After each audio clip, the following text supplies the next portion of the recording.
So there in those 2 pages, some abstracts, some research, jumping off points for muscle testing. There's an awful lot of research out there on muscle testing. It is not a perfect tool, but a useful one. We'll talk more about its limits a little bit later. Right now, I'm going to give you chunk of information number 2. Remember I promised you big chunks that don't go anywhere? Here's chunk number 2. Pull out your chart. That will be on my epitaph. Pull out your chart. Like, bring out your dead. Pull out your chart. Okay. We are going to go through this chart. We did that already. Woo! We're getting sick. Training break. Nobody throw up.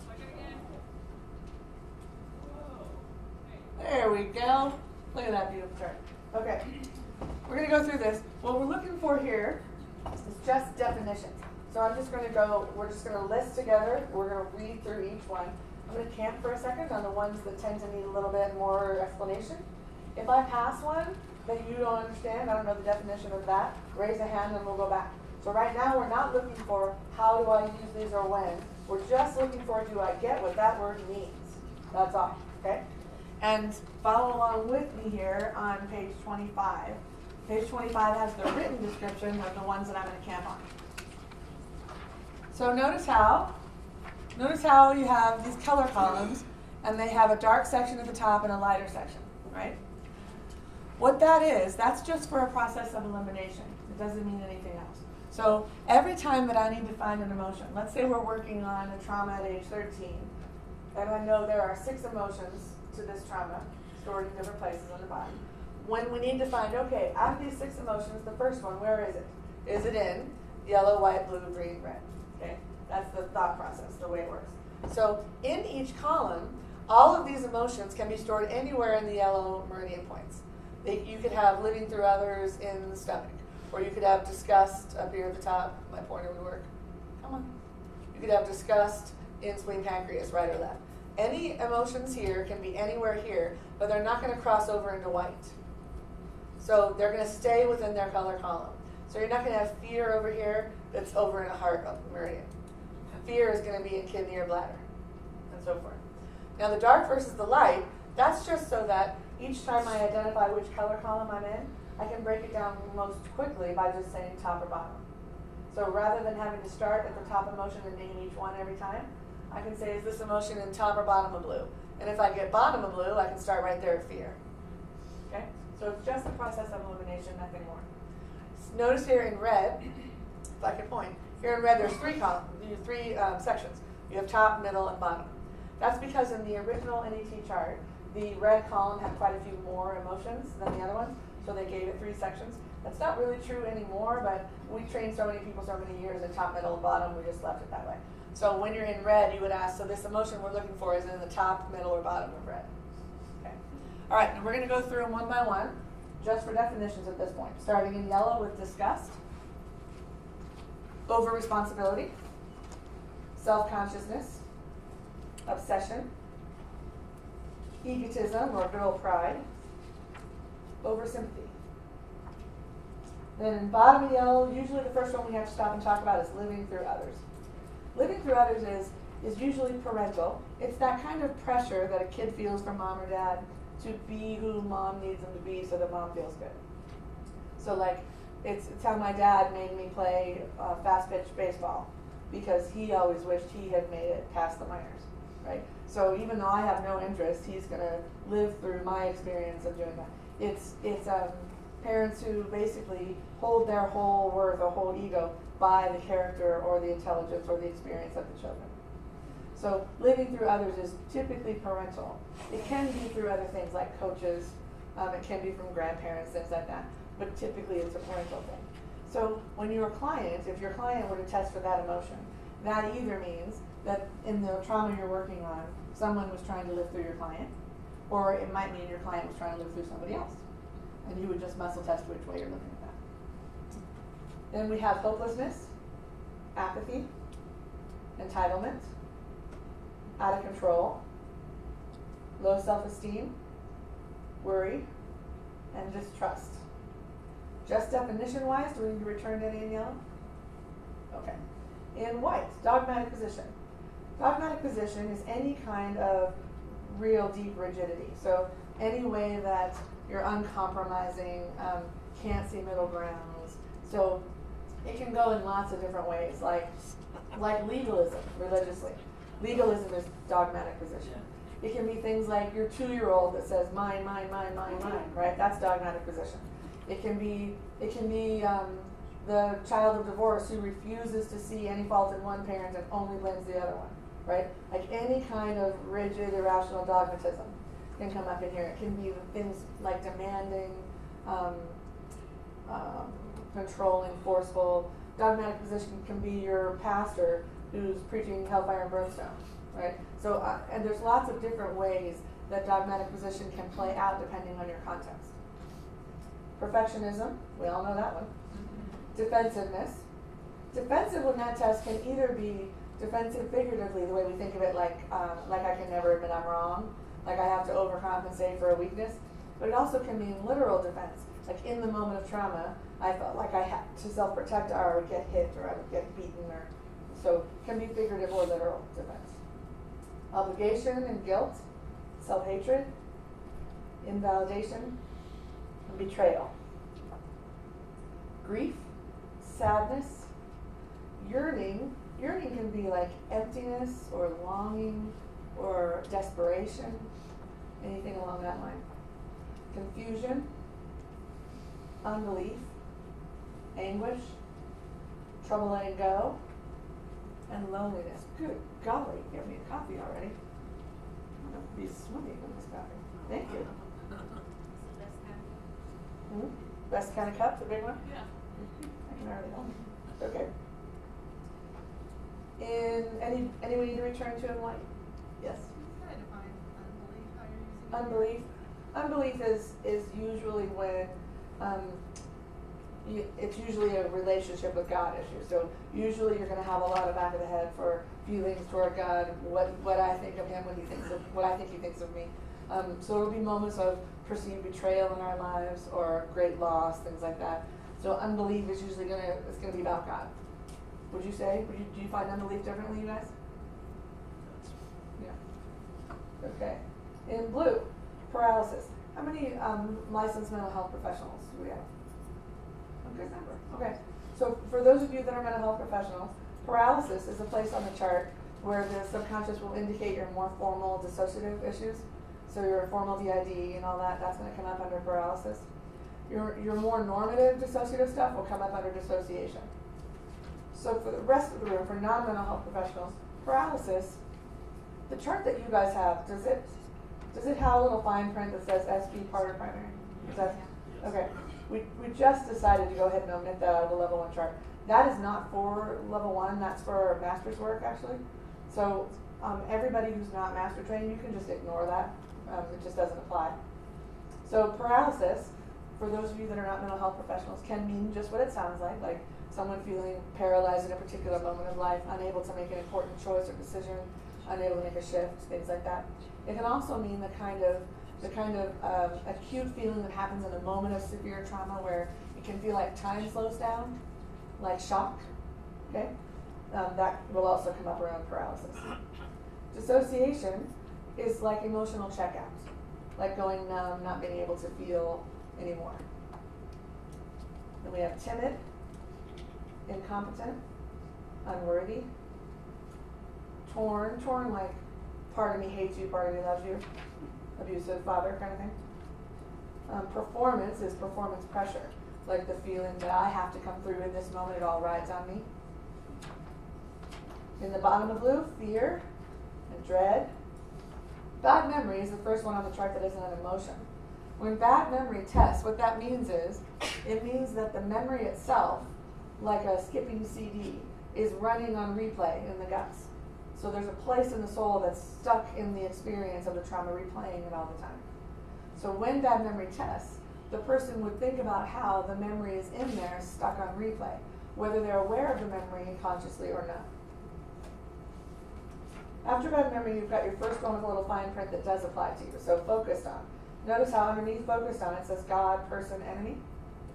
So if the emotion test, if you get the test that indicates focused on is the right emotion, you want to break it down one more level of specificity. So you want to say focused on by God, or by a person, or by the enemy. Focused on by God means that in the moment of trauma that we're working on, God was really trying to say something. He was offering something or trying to get through to you in some way, and you would not receive it, like giving God the hand. Focused on by a person means that in the moment of trauma, someone's inordinate and unbalanced focus was on you. Like if someone was stalking you, or if someone was worrying obsessively about you, or if someone was plotting to kill you. some sort of inordinate focus, blame, competition, all of those can be in there. Focused on by the enemy means just that in that moment of trauma there was a lot of warfare. The enemy was really giving me lots of threats or lots of accusation in that moment. And the deep soul is aware of that, whether the conscious mind is or not. So any of these that have a little fine print, that means that you want to break it down to one more level of specificity to understand what the heart is trying to say right there. Next we have shame. And then tainted. When tainted tests, we learned over time, when tainted tests, it's almost always an indicator of sexual content in the trauma. So if tainted tests, you want to have a little flag go off in your mind that says, that's a pointer, that's an indicator, a possible, probable, maybe, of there being sexual content in the trauma. We're going to discuss at length what you do with sexual content coming up through muscle testing. What about repressed memories around all that? We'll do all that at length later. But just know, as a little note, that tainted is almost always a pointer in that direction. And then last in blue, you have penance. Penance is that good old-fashioned religious feeling like, I've got to pay for my sin, for my whatever it is. I've got to pay for it to be right with God.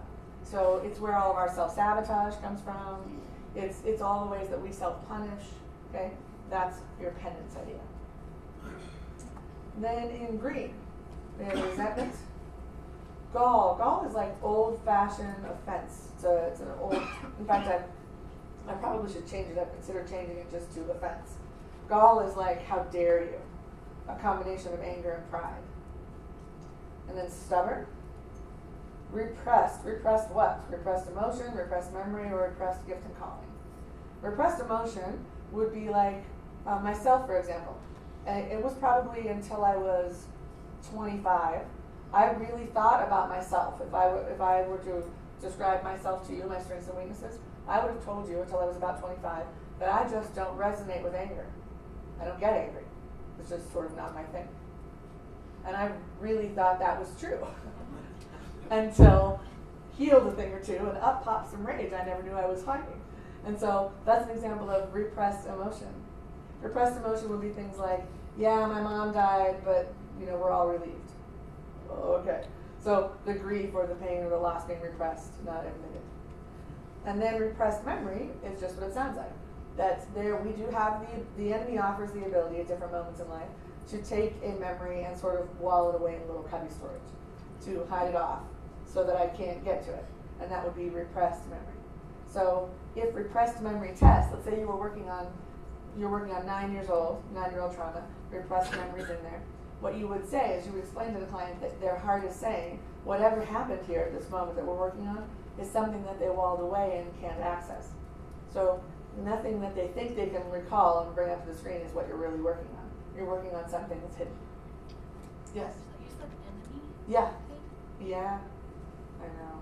It's commonly thought, and you are not obligated to agree with me, so it's okay if you disagree. It's commonly thought in Christian circles that God gives us the ability to repress and to split off in order to survive. And that's what I was taught in graduate school. It's what I thought was true. And so working with thousands of people whose hearts say one after the other, that the ability to repress the splitting off in soul and spirit is something to be corrected, not something given by God. And so I have been convinced by heart after heart that it isn't. I don't believe anymore that it's given by God. I believe that it's given as a secondary strategy that isn't God's best for us and is something to be let go of. I believe that God's desire for us is whole hearts that aren't split, regardless of our measure of trauma. But as I said, you're not under obligation, and we can certainly discuss that at length later. So what would be the difference between the enemy and your flesh?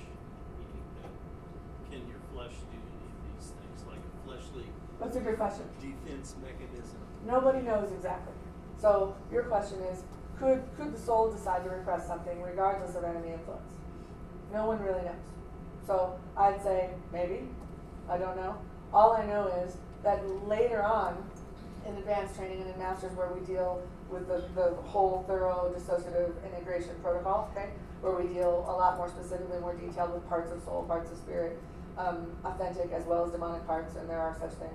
As we deal with all that later, it does seem that as a general rule, it seems like the best way, the most efficient, productive way to imagine these things going on is that the skill to break off seems to be offered to us as if it doesn't come in the natural, as far as I can tell. I wouldn't bank on that with my life, but that is the impression we have been given over the years. So the model we use, being well aware the entire time it is a model only, and so is everybody else's. The model we use is, we think of it in terms of a skill needing to be relinquished, given away, as opposed to one that is in the natural order. But, you know, who knows what all on that day I might find out I'm wrong about, you never know. Yeah. Okay, so we were in repressed memory. So we'll talk a lot more again a little bit later, sometimes tomorrow, sometimes Sunday, depending on the weekend, about repressed memory and what else to do with that. Gift and call. God is a huge, huge fan of the calling on your life. Surprise, surprise. He is more interested, as a general rule, he's more interested in whether or not you're in line with the call in your life, whether your gifts in his spirit are awake, active, moving, alive. He's more invested in that than whether or not you fight with this or that symptom, as a general rule.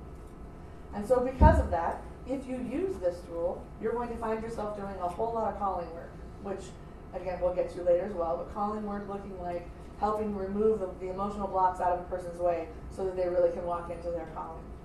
And God is so invested in that, I hardly ever work with a person more than a session or two that he doesn't target calling stuff. And that's why it earned its own category here under repression. Because we repress the calls on our lives, we repress the gifting that's in us so regularly, and it's such a priority of God to fix that it gets its own category there. So then after repressed, we have depressed, trouble forgiving, condemnation, anger, irrationality. Irrationality can mean just somebody was irrational, not thinking straight, like mom was schizophrenic and never thought straight, right? It can also mean a specific lie. The specific lie that sunk into the mind or the heart at that moment in the person's life.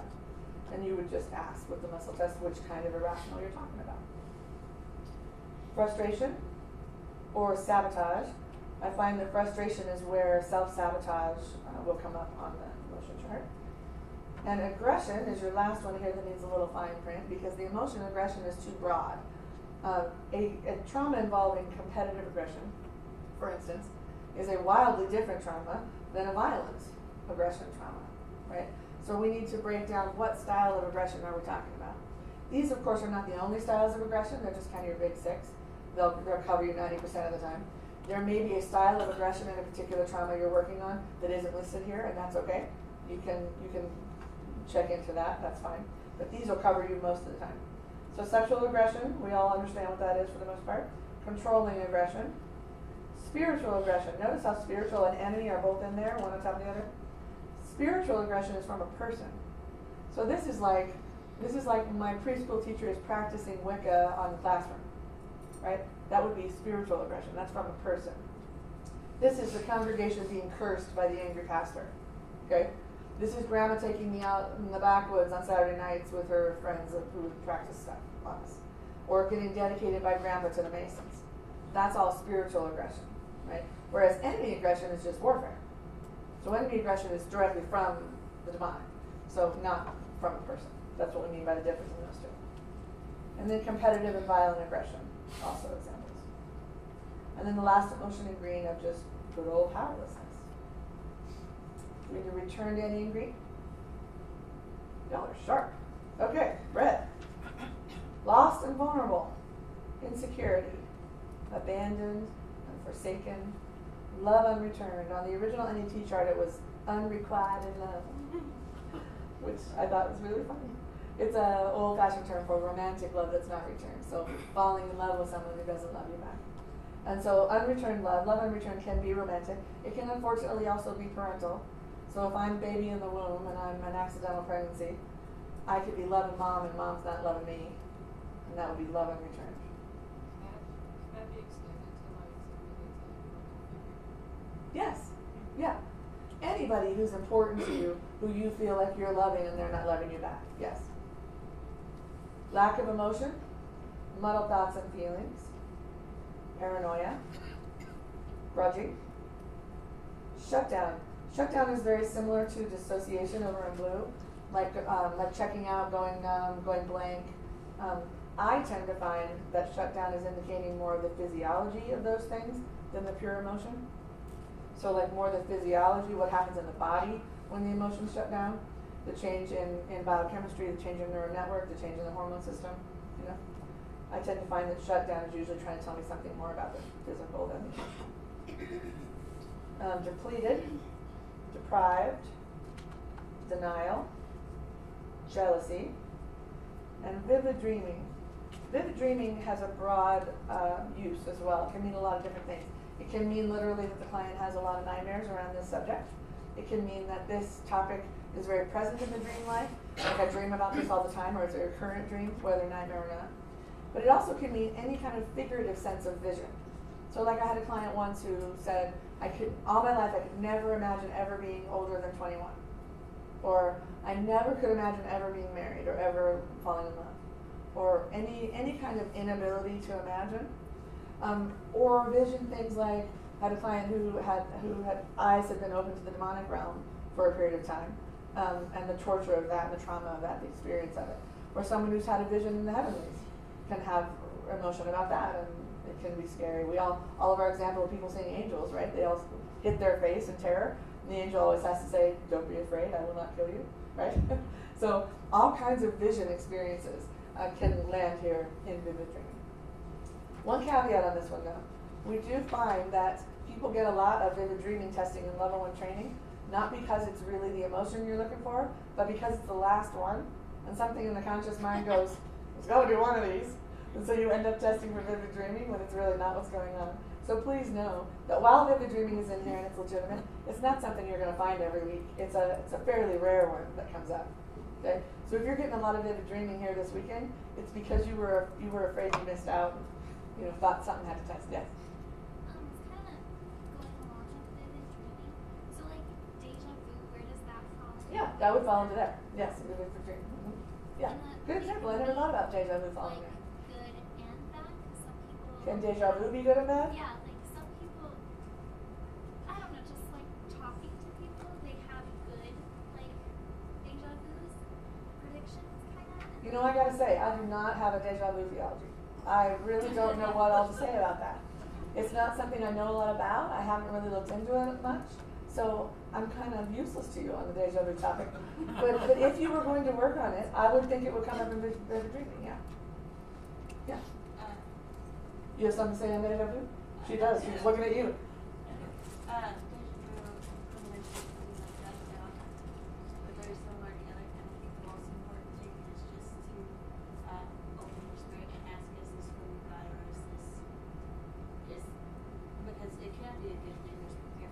Testing the spirits is what you're talking about. Yeah, for gift of prophecy and things like that. And so, is this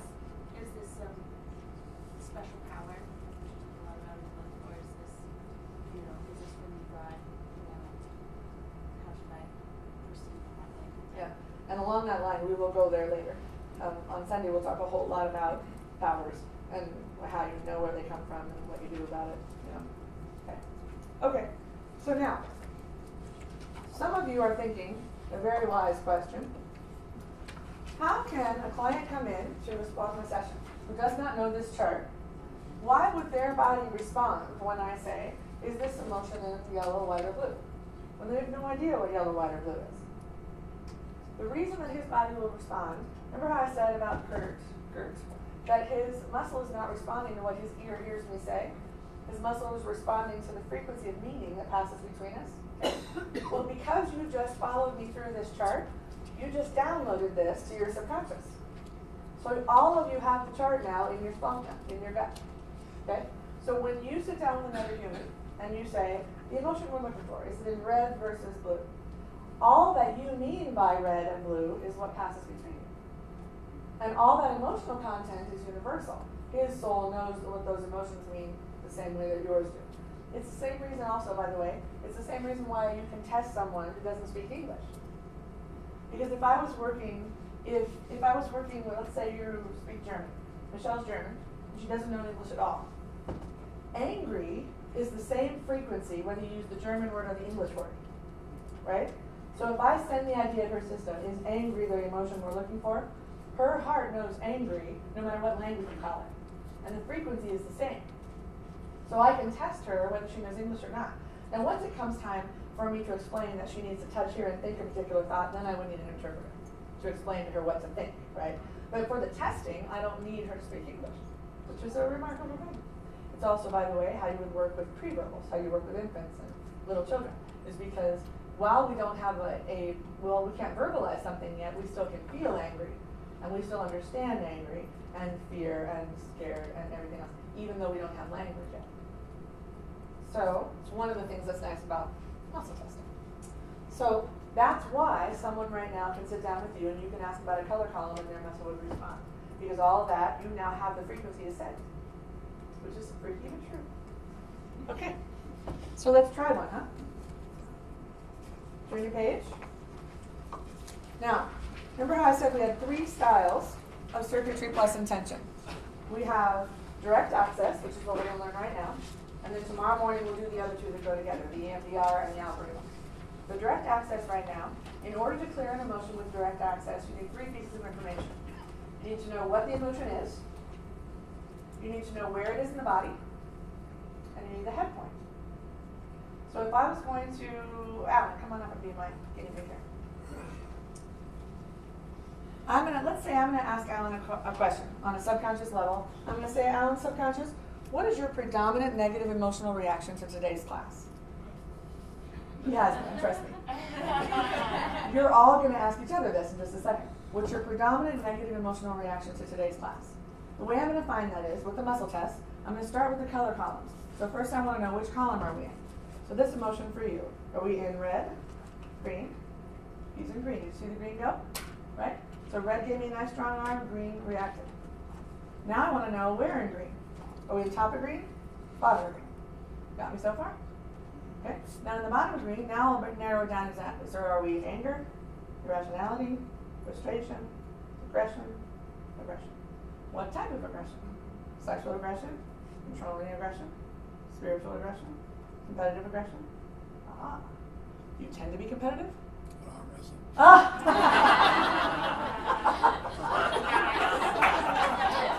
So something about today's class triggers in him a little competitive aggression. Like he's going to be better at you at this. Or maybe he's going to be better at me. I don't know. We'll see. So a little competitive aggression triggers in him today. Now that might be about fellow class members. It might be about people in his life that he really wants to show up with this tool. You know, I don't know him. So I'm just making guesses about where competitive aggression might come from. So the first thing I need to know is what's the emotion. Next thing I need to know is where is it? My options in green are liver, gallbladder, right or left. With me? Okay? So I want to know, so this competitive aggression for you. Is this in the right liver, gallbladder? Left liver, gallbladder? Both liver, gallbladder? Both. It can be right, left, or both.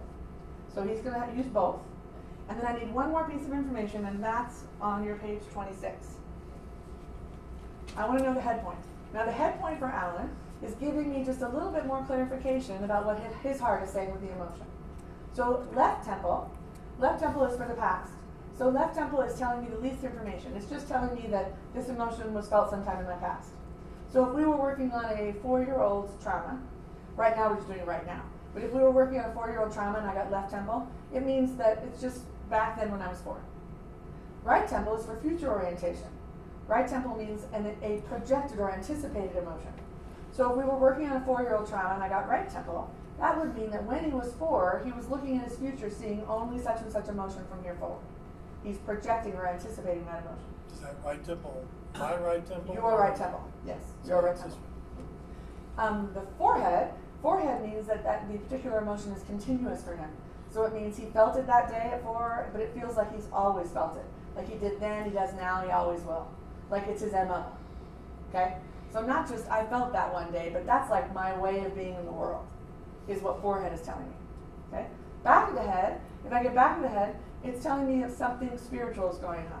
Back of the head is where, so if you have any emotions about demonic stuff, like any kind of warfare is going to show up back of your head. Things, relational things with God. So if I'm angry at God, that's going to be back of the head. Or if I'm ashamed and think God doesn't like me, that's going to be back of the head. Okay? So anything spiritual, either in the enemy camp or with God, is going to be back of the head. Lastly, we have top of the head. Those are least common. This is for someone else's emotion. Like if he stored somebody else's competitive aggression, that would be up here. Okay? So in this example, let's say that I ask here in a second with the muscle test, this competitive aggression, is it right temple, left, forehead, back, top? Of all those options, if the muscle test tells me left temple, what is he telling me right here about this competitive aggression? In the past. So he's telling me that today's class triggered some old feeling of competitive aggression. Let's say on the other hand, he gives me right temple for this morning's competitive aggression. Now what is he telling me? Yeah, he's telling me that this class this morning triggers for him an anticipation of competition. He's looking into his future thinking, man, this tool is going to make me stomp on the heads of all my colleagues. Right? I'm going to be like head and shoulders better than all of them. Okay? Let's say on the, yes? Okay, you automatically went to the future of this is going to be, is a positive thing for him saying, I'm going to win it. It could totally be negative. Okay. Yes, that was just an example. It could absolutely be negative.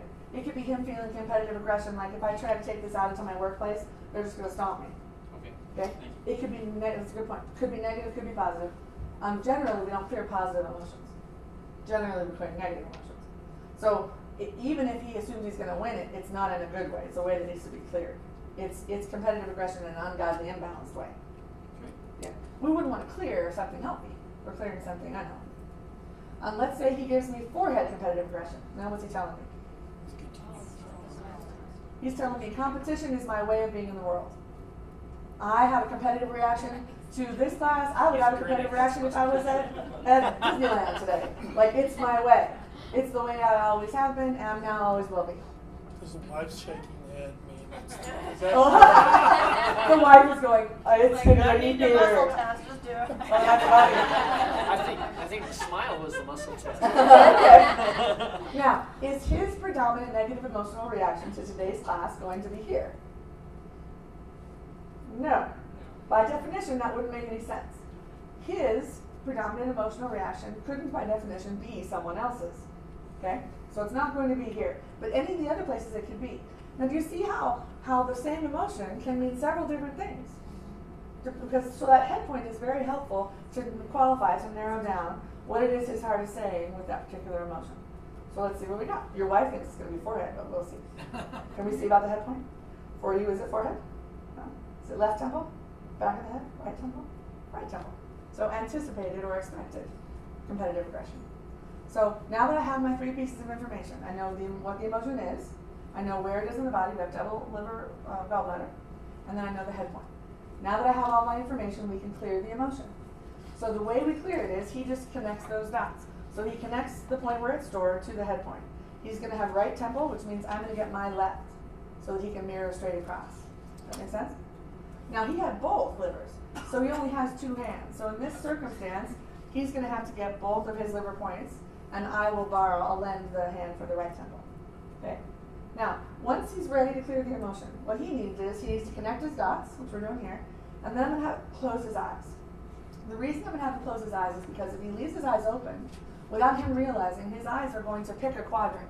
He's either going to stare off here, here, here, or here. He'll just zone in one of those quadrants. All of us do. And however, if he closes his eyes, he won't realize it, but his eyes will jut all around in a little chaos pattern while he thinks about the emotion. That's because visual process and trauma process are so tightly connected that if you allow the eyes, if you give them the freedom to join in by closing the lids, then the eyes will join in to the process and more gets done.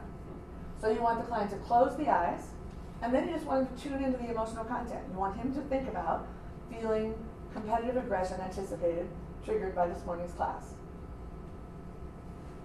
you're gonna give that 10 seconds-ish. Now after the 10 seconds, I'm gonna have him open his eyes, give me his arm back, and then what I wanna know is, did the emotion clear? Meaning, did your body release the frequency, cause the shift we were looking for? So did the emotion clear? No. So there's more to that. Yes. Okay. So the emotion didn't clear with the touch. When the emotion clears with the touch, it's all done and finished. When it doesn't clear with the touch, it has one more step, which is your next page. Forgiveness. If the emotion doesn't clear with the touch, it doesn't mean that he didn't think it well enough. It doesn't mean that anything's inaccurate. It means in order to really come out all the way, to get that frequency really resolved, he needs some spoken forgiveness. Now your options for forgiveness come up at the fingertips. So if you show them the back of your hand there. The options for forgiveness come up at his fingertips. He's going to tap here at the pinky finger if he needs to forgive somebody else. He's going to tap at the middle finger if he needs to forgive God. I realize that's ironic, but I did not make it up. He's going to tap at the index if he needs to forgive himself. So the index is for the self, the middle finger's for God, pinky's for everybody else, which is all right here on the page, and it's also on, where's our little hand guy that showed? Heather, are you in here? In the back. Where was the hand guy that had it written on the fingertips? Who should? I did that in the Did you do that? in the PowerPoint. I thought it was in the chart. I thought it was in the book last week. Oh. Anyway, On the screen. think of it like I'm number one. There you go. That guy. Yes. This one here. In the middle of the screen. How you have the index is for me, middle finger's for God, pinky finger's for everybody else. That's our deal right there. Okay. So the way now why the body registers forgiveness right here, we're not exactly sure. A lot of your meridian lines end at the end of the fingertips. This part was not designed by me, it was designed by the NET folks. So the way he does forgiveness is he's going to tap on whichever finger applies. He's going to tap there and just speak a forgiveness statement that fits the moment. So I'm going to ask, since it didn't clear with the touch, I'm going to say, who do you need to forgive? Now my options of who, you can relax that arm. My options of who to forgive, no matter what the circumstance, are himself, someone else, God, or me, the practitioner. The practitioner will commonly need to be forgiven in the process of splanta. It's a very normal moment for the client to have to tap the pinky and say, my subconscious forgives Alan for asking me to make this change. Or forgive this person, or deal with this trauma, right? Your client needing to forgive you is the sign of a good day's work. Okay? If you've ticked off a few subconsciouses, you're doing awesome. Okay? Because you're messing with the apple cart, right? So needing to forgive me is a very regular part of the process. So I'll say, so with this competitive aggression that's triggered today, do you need to forgive yourself for that? Me? Somebody else? God? You need to forgive somebody else. Who's competitive with you? Okay? With me? Did that question make sense? Okay? So he needs to forgive somebody else. Now I'm going to ask him about that. Who might you need to forgive? Who do you tend to compete with? Used to be a guy at work that used to compete with all the time. Yeah? A long time ago, he no longer works with me. When you think about taking this tool into your life, who comes up competitive-wise? And you want a name? No. You know. Yeah, The first yeah, name will yeah, work for me, but yeah, you know. Yeah. So give me a first name. Bob. Bob. So we're going to take Bob at the pinky finger, right? Because he's somebody else. So he's going to tap here in his pinky finger. Go ahead. Say out loud, I forgive Bob I forgive Bob for all the ways he's competitive with for me. all the ways he's been competitive with me. And then he's going to say it twice more. I forgive I Bob forgive Bob for all the ways he's been competitive with me. That's better than that. I forgive Bob for all the ways he's been competitive with me. Good. Now, anytime we say a statement in Splanta, whether we're here at the fingertips for forgiveness or whether we're here at the collarbones, we'll get to in a minute. Whenever you do a statement, you're going to do what's called tap it in, which looks like tap, tap, tap, right on the side, little chunky side of the hand. So he's going to tap that in, tap, tap, tap with his other hand. Come on. You got this. There you go. Tap, tap, tap. Like that. Do that. Just like There this. you go. Yes, just like that. This is like pressing enter on the keyboard. So when he goes tap, tap, tap, it's like hard returns. So he's telling, it's a demarcation point. He's telling his system, we finished that thought, we're shifting thoughts and moving on. So he says a sentence, I forgive Bob, and then he taps it in at the side of the hand. On the side. Either hand is good. Okay? Now that he said his forgiveness statement, I want to check back in and see if our emotion is clear now. So this emotion of competitive aggression triggered by today's class, is that clear? Yes. Okay. So emotion cleared. So that's one emotion cleared, that's how that looks. Okay? Thank you. Give a hand to Alex, who's awesome. Great. Now with forgiveness, loosely 2/3 of emotions will need forgiveness to clear. So if you sit down with someone and you think you've cleared 7 trauma emotions and nobody needed to forgive anybody, you're getting rabbit trailed. Somebody's avoiding. Either you or the client doesn't want to look at forgiveness. Because there's no way you get through 7 emotions with no forgiveness. Loosely, 2/3 of emotions will need it to clear. So it's a very integral, constant part of the process. And whatever the sentence is, you just sort of craft one that makes sense in the moment. There's not a perfect one to go find. You craft one that makes sense in the moment. You always speak it in 3s. I don't know what it is with the 3s. I don't know if it's a Trinity thing, but the body, the soul digs the 3s. So whenever there's a forgiveness statement, you'll say it 3 times. Do you have an idea about 3s?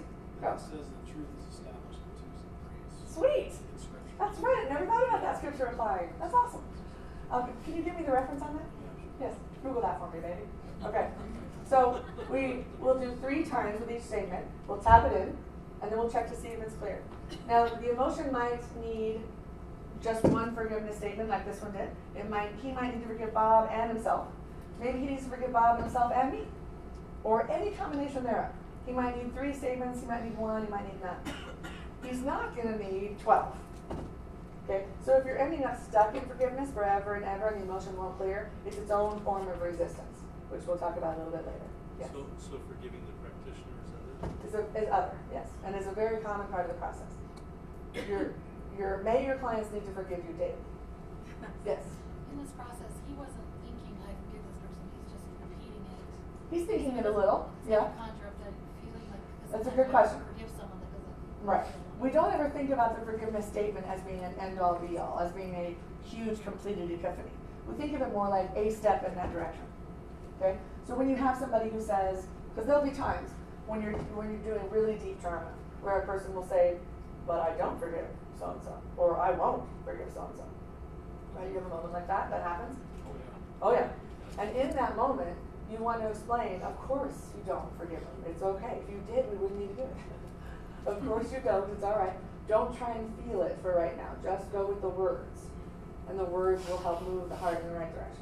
Most people are okay with, okay, if I don't have to feel it, I can speak it. So I can just speak it for now. And speaking it moves everything in the right direction. Okay? So we don't need to wait until our hearts have had a grand closure epiphany to say a forgiveness statement. Okay? Think of it more like a step in the right direction. Yes? So, how come you didn't test asking if it was Bob? Or you just assumed, okay, forgive Bob? Because you've been a client. Yeah. And because if it's not Bob, I don't care. We can forgive Bob, and if it didn't clear, then I'd say who else.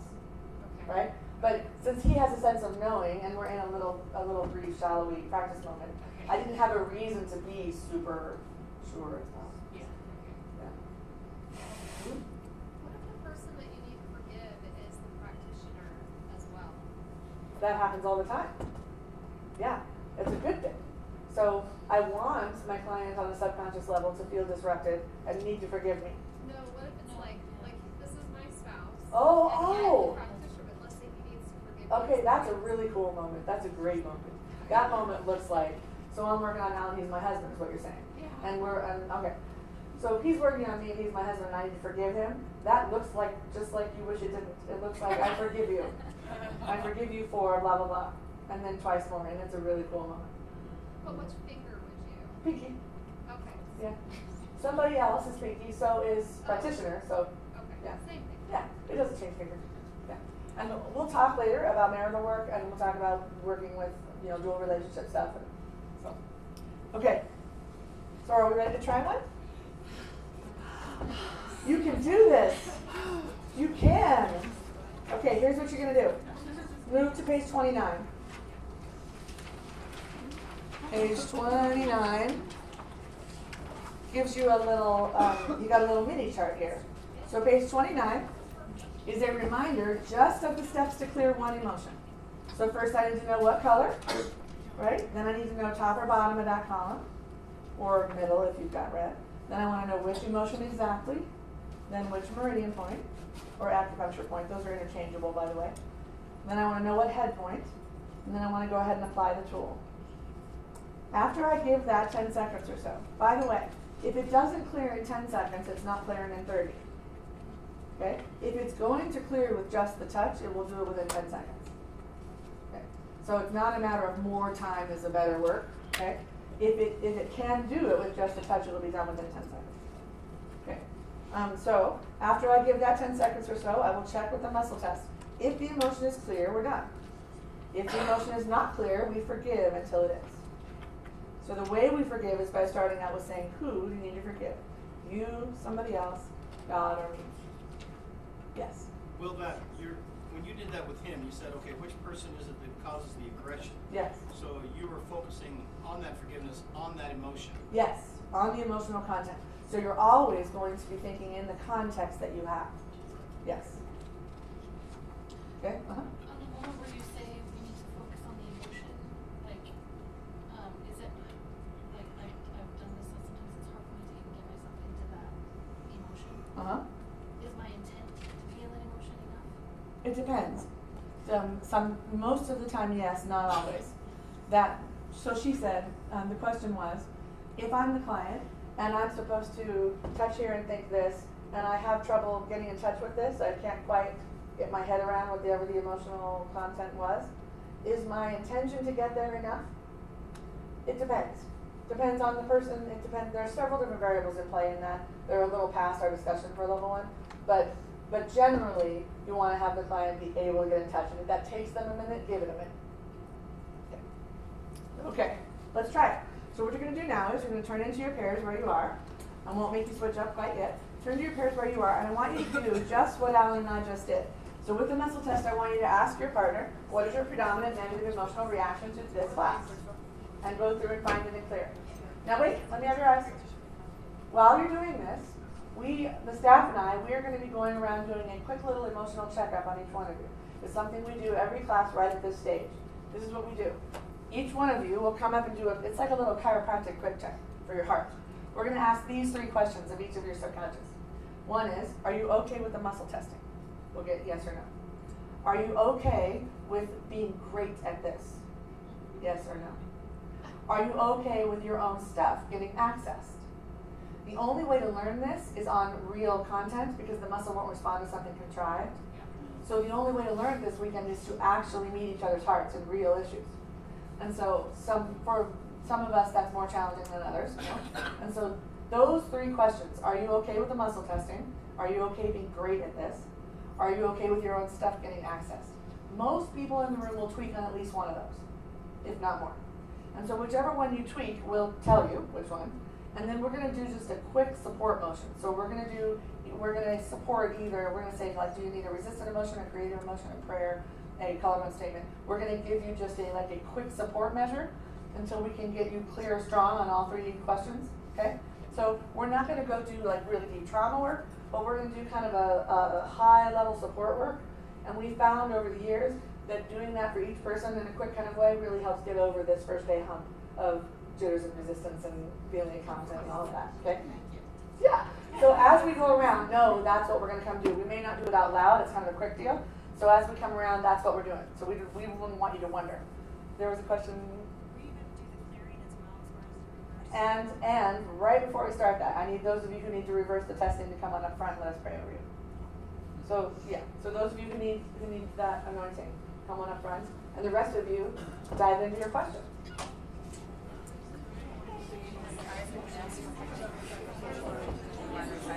Together.